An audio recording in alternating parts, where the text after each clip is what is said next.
Hi everyone, my name is Erik, and thank you so much for checking out my review on the Park Zone P-51D Ultra Micro Mustang. If you like this one, I added a link in the description below where you can pick one up for the best price. Now, as you can see right off the bat, I've crashed mine pretty hard, but it actually still flies really good. I was really surprised with the amount of abuse that this plane took while I was learning to fly it. The thing about these microplanes is that they weigh so little that when you crash them, they actually do less damage compared to larger planes. Now, this is an ultra micro plane with full 4-channel control. You have your ailerons, your elevator, and your rudder. You get control over all of those. You actually even have a steerable tailwheel in the back. Now, this thing is tiny.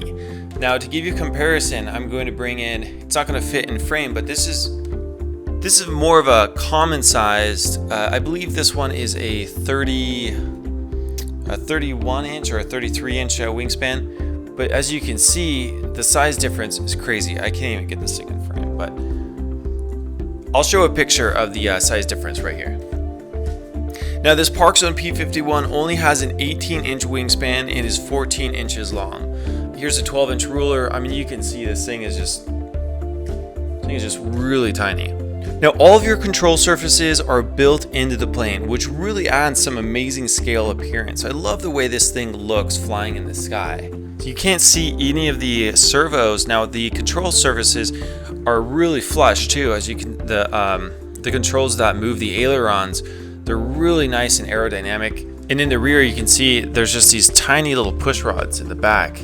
Now, there are two versions of this one. There's a ready to fly and a bind and fly. The ready to fly, you'll see the RTF bin. Bind and fly is BNF. The ready to fly comes with a transmitter that'll get you by, but the big problem I have with it is it would randomly lose signal for a split second. Now if you're flying a glider, that's not that big of a problem because the UMX Radiant here, which I also reviewed, this one, if you lose signal while it's high up, not that big of a deal. This thing glides really, really well. You can let go of the controls for this one for a long time, and it's just gonna kind of slowly glide down. You lose control for this one just for a split second, it's going to want to go straight to the ground. I mean, it's crazy how much faster this is compared to like a glider. Or if you learned flying, like let's say on the Sport Cub S2, which I also reviewed, that thing you let go of the controls and it has something called safe, where if you have that on, the plane is just going to fly nice and level if you lose control for a split second. But this one, totally different. Don't be fooled. This is not that easy of an airplane to fly. Now, to maintain solid control of the Mustang, this thing does not like to fly slow. It's so lightweight into relation to its high drag that when you cut the power, this thing glides like a brick. This is why I highly recommend the Spectrum DX 6i transmitter. Now, the signal is very reliable and you can easily bind it with any BNF or bind and fly airplane like that Radiant and also the Sport Cub S2. And the great thing is you can actually program them. So, if you have all the models at home like I do, you just switch. I believe you get 10 different models on this one and you can name them all. You just swipe through. So after you bind them, selecting one and flying it again is just really quick and easy. There's a lot of features on the Spectrum DX6i. I can't go over them all right now. It's just a really great transmitter. I really like it. Now, what's not very common about the microplanes is just how much detail is put into this thing. I love the way this thing looks. You got your clear canopy. You actually have an instrument panel inside with all the gears. You got, your pilot, which is painted. Lots of scale detail on here. You got your exhaust. The landing gear is actually removable. So if you guys want to fly without it, you can. You get your 4-bladed prop, which in a little micro, you don't really see that often. It adds a lot to the scale appearance to it. And even the steerable tailwheel. You can actually steer this thing really well. It even though it's foam, there's no bearings in there. They roll really nice. Even if you have really short, compact grass, you can even steer this thing on grass. You can easily hand launch it. The great thing about the Mustangs is they have this giant air scoop. So holding it like this and just giving it a nice hand launch, super easy. And then also, if you have grass, like preferably like a golf course, like a really short compact grass, you can definitely land and take off from grass. But just remember, if any kind of surface with like a lot of drag, like grass, or if you're landing kind of like a gravel, when you land, you want to put some tail down, because what'll happen is, this thing's so light that it likes to nose over, which isn't really going to hurt the plane, but to make a really nice scale looking landing, you want to put in a lot of tail down right when you touch down. Now keep in mind, during takeoff, the torque from the motor will want to turn this plane to the left when you're flying slow with high throttle. Now this has caused me to crash. So what happens is, you take off and you're flying slow, you don't have a whole lot of wind under your control surfaces, and your torque from your motor is just going crazy, so your plane's going to want to turn to the left. Now you want to expect this and correct for it, and that's going to help prevent crashes. A lot of pilots, including me, have crashed planes before from that happening. Now this plane, another great thing that I didn't really mention yet, is the AS3X, which actually does help for it counteracts the propeller factor. And but during takeoff, there's just so much of it that you actually do need a little bit more control to help it. But the AS3X, I'm gonna go ahead and let you listen to it real quick, and then I'll tell you more what it's about. Okay, so when I pick up the airplane, you're going to hear the AS3X kick in. I'll go ahead and put it up to the mic and let you hear it. But basically, when I pick it up, it's going to think that there's turbulence, and it's going to think that it's flying. So it's going to try to correct for itself. So it's going to make all kinds of noises. It's basically the controllers trying to counteract for all the movements that I'm putting in. So you'll hear it gets kind of crazy.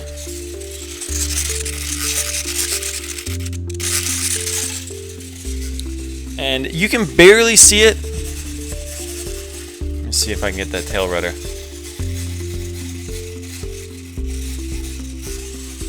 It's kind of hard to see, but what's going on is it actually has an artificial stabilization system. It works on 3 axes. You have your pitch, your roll, and your yaw. So that's working in conjunction with your flying. Now, it's not going to be a full-on safe system, and by what I mean by that is when you let go of the controls, it's not going to keep flying perfectly straight. The Sport Cub S2 actually has that system built in, but not this one. This one just has the safe, so it's going to counteract for the turbulence and stuff like that, which is nice. What it actually does is it makes the plane feel like it's a little bit of a larger model, and it helps counteract for wind. So if you're flying in wind, maybe 5 miles per hour, it's going to help make it fly a little bit smoother. Now, it's still a tiny little micro airplane, so you're not going to want to fly in winds over 10 miles per hour. Some people do, but for me, it's nerve-wracking to fly because it just gets tossed around like crazy. So keep the winds 5 miles per hour or under, unless you're a really advanced pilot, you know what you're doing, but I don't recommend it. Now the battery is held in with Velcro, does a really good job at keeping it in there. If you want, if your Velcro eventually wears out, or if you want just more protection, you could just put a little piece of tape underneath, but it actually stays in there really nice. I'm gonna go ahead and take this out because that noise is driving me crazy. All right.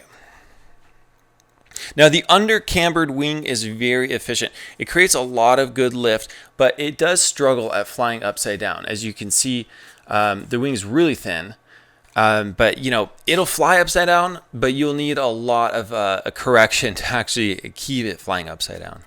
So if you're a beginner pilot, you'll want to learn on something else. This plane is unforgiving in stalls, and the speed can be difficult for new pilots.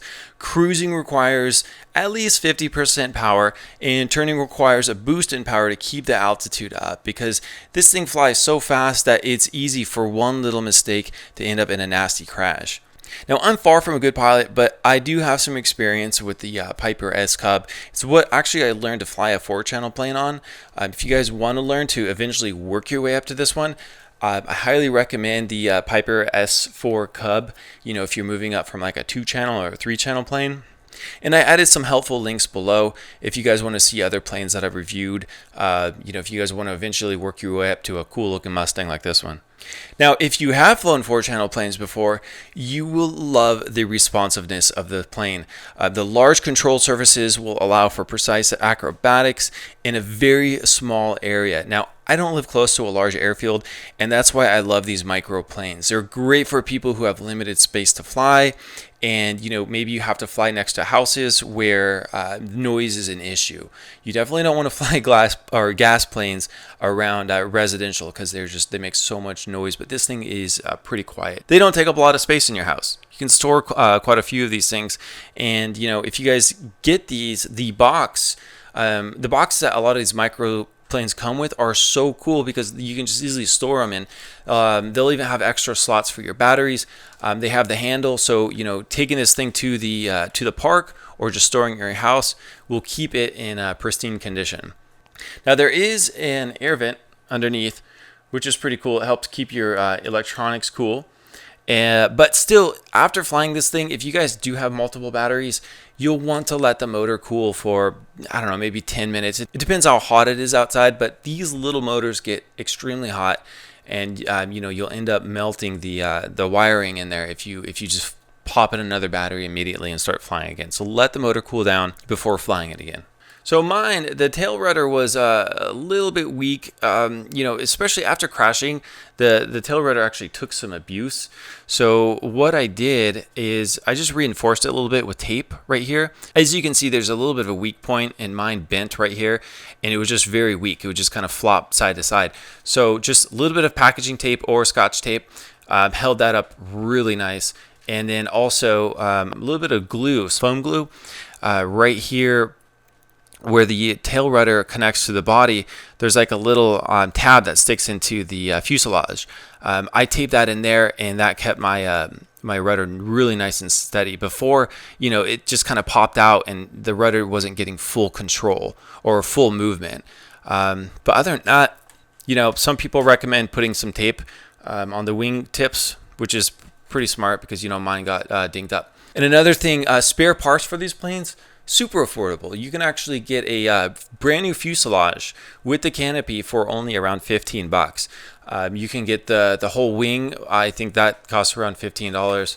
And then you can actually get the tail section with the elevator and the rudder for around $15. So if you guys do break these, they're pretty easy to fix. Scotch tape, if you need to replace the parts, are pretty affordable. All right, one last thing. If you guys do end up buying this, make sure to fly up high for the first hour or so, which this thing doesn't, your batteries might last around 5 minutes, but fly up high for the first hour while learning to fly, just to learn how this thing, all the little quirks and how it stalls. Take it up there, practice some stalls, practice some slow flight, some fast flight, and do your aerobatics up high, because this thing is so much fun. It's tempting to fly low to the ground. So that's just a little bit of a tip. It's an insanely fun airplane to fly. I don't recommend it for beginner pilots, but you definitely can work your way up pretty quick to flying this one. And one last thing I wanted to cover is the included battery charger. This thing, basically your battery just goes up top, and then you have your 4 AA's that you put in the bottom here to charge it off of. This thing is cool, maybe if you're camping or if you want to charge it out in the field. I don't really use it. If you guys want to charge from a power supply, you do have to use your own. It doesn't come with one. So I don't use this one. What I got is this USB charger from eFlight for around $10. This thing is great. It's really small, and your battery just plugs in the back right there. You can plug it into, a computer or your cell phone. Maybe your cell phone charger has USB, or a USB charging port. So I'm going to put links to this one in the description below. I just highly recommend it. It's so much easier than having to worry about putting AA batteries in this one. So that is my review. My name is Eric. If you guys enjoyed the video, please thumbs up, and thank you so much for watching.